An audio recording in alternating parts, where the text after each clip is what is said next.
Once upon a time, in a small coastal village nestled between rolling hills and a shimmering sea, there lived a poor fisherman named Hans.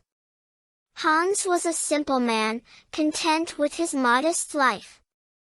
Every day, he would cast his net into the deep blue waters, hoping to catch enough fish to feed his wife, Greta, and himself.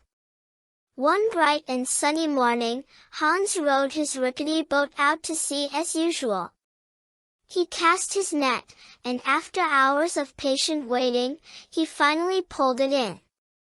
To his astonishment, caught within the tangled mesh was a gleaming, golden fish that shimmered like the sun itself. "Wow!" Hans exclaimed, holding the magnificent fish in his hands. "I've never seen anything like this before." The golden fish spoke, "Please, kind fisherman, spare my life. I will grant you 3 wishes in return for my freedom." Hans, being a good-hearted man, couldn't bear the thought of harming such a beautiful creature. He gently released the golden fish back into the sea and said, "I don't need any wishes, my friend. Just swim freely and live your life." The fish, grateful for Hans's kindness, dipped below the waves, and with a flick of its tail, it vanished into the depths of the ocean. Hans returned home that evening and told Greta about his encounter with the magical fish. She was intrigued and immediately thought of the possibilities that 3 wishes could bring to their humble lives. "Why didn't you ask for anything, Hans?" Greta scolded her husband. "We could have so much more than this meager existence. Go back to the sea and find that fish. Demand our wishes." Hans, despite his wife's persistence, was hesitant. However, he couldn't bear to see Greta upset, so the next day, he rowed back out to sea and called upon the golden fish. The fish emerged from the water and asked, "Have you come to claim your wishes, fisherman?" Hans replied, "Yes, I have. My wife wishes for a nice cottage to live in." The fish nodded and granted the wish. When Hans returned home, he found a cozy cottage in place of their shabby hut, with flowers blooming in the garden and a thatched roof that sheltered them from the elements.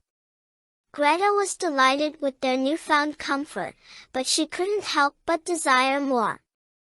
"Hans," she said, "I want to live in a grand castle, just like the ones I've heard about in stories." Hans, feeling a bit uneasy about asking for more, went back to the sea once more.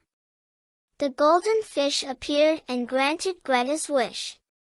When Hans returned, they found themselves in a magnificent castle, surrounded by servants and riches beyond their wildest dreams. Yet, Greta's desires seemed insatiable. She wanted to be the queen of all she surveyed. Once again, Hans went to the sea and requested her wish. The golden fish, though reluctant, granted her wish. Greta was now the queen, and she reveled in her power and wealth. But as time passed, she grew more and more greedy, constantly demanding more and more extravagant things from the fisherman. One day, she ordered Hans to ask the fish for something truly impossible, to become the ruler of the heavens and the earth. Hans knew that this was beyond even the golden fish's magical abilities and feared the consequences of making such an audacious request. Hans rowed back to the sea and called for the golden fish. With a heavy heart, he relayed Greta's wish. The golden fish, in a deep and sorrowful voice, said, "Your wife's greed has gone too far. Return to your cottage, and you will find everything as it was." Hans, relieved but also saddened, returned home to find their cottage restored. Greta was no longer a queen, and their wealth had vanished. Yet, As they sat together by the fire, Hans and Greta realized that their simple life had always been enough for them. They were content, happy, and grateful for the life they had once again. From that day on, Hans and Greta lived peacefully by the sea, appreciating the simple joys of life and the value of contentment, having learned that sometimes, having everything you need is better than having everything you want. And they never again disturbed the waters in search of wishes, for they had already found the most important treasure of all, their happiness.